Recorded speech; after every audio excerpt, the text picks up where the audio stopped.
Tithing is not about money, it's about trust. In Exodus 16, Israel had just been delivered from Egypt. They're free, but they're hungry. And instead of immediately bringing them into abundance, God brings them into the wilderness. Why? Because before God gives provision in abundance, he teaches trust through dependence. In Exodus 16:4, then the Lord said to Moses, I will rain bread from heaven for you.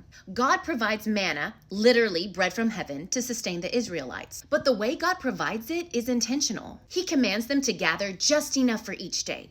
No more, no less. This is a test of trust. In Exodus 16:19-20, we read that God said, let no one leave any of it over until the morning. Some people gathered more than they needed. And by morning, it rotted, stank, and was filled with worms. The hoarding wasn't wisdom, it was fear. It showed they didn't trust God to provide again tomorrow. In Exodus 16:18, we read that anyone who gathered too little had no lack. God made it enough. Then comes Friday. On the sixth day, they're told to gather twice as much. They were told to gather double so that they could rest on Saturday.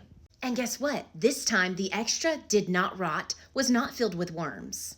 But some people still went out on the Sabbath to gather. And God was upset about that. Their disobedience wasn't about food, it was about trust. At the end of chapter 16, God does something fascinating. He told them to keep an omer of manna and keep it throughout their generations.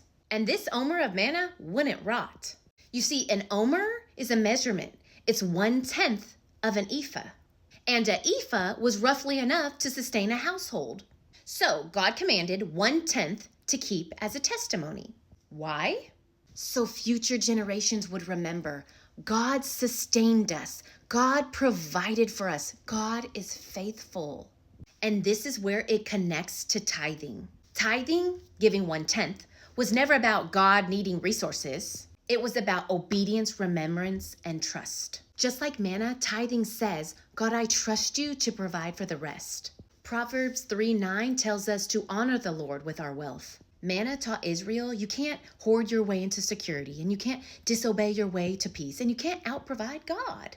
Trust requires daily surrender. Matthew 6:11, give us this day our daily bread. That prayer goes all the way back to Exodus 16. So are you trusting God daily or storing up out of fear?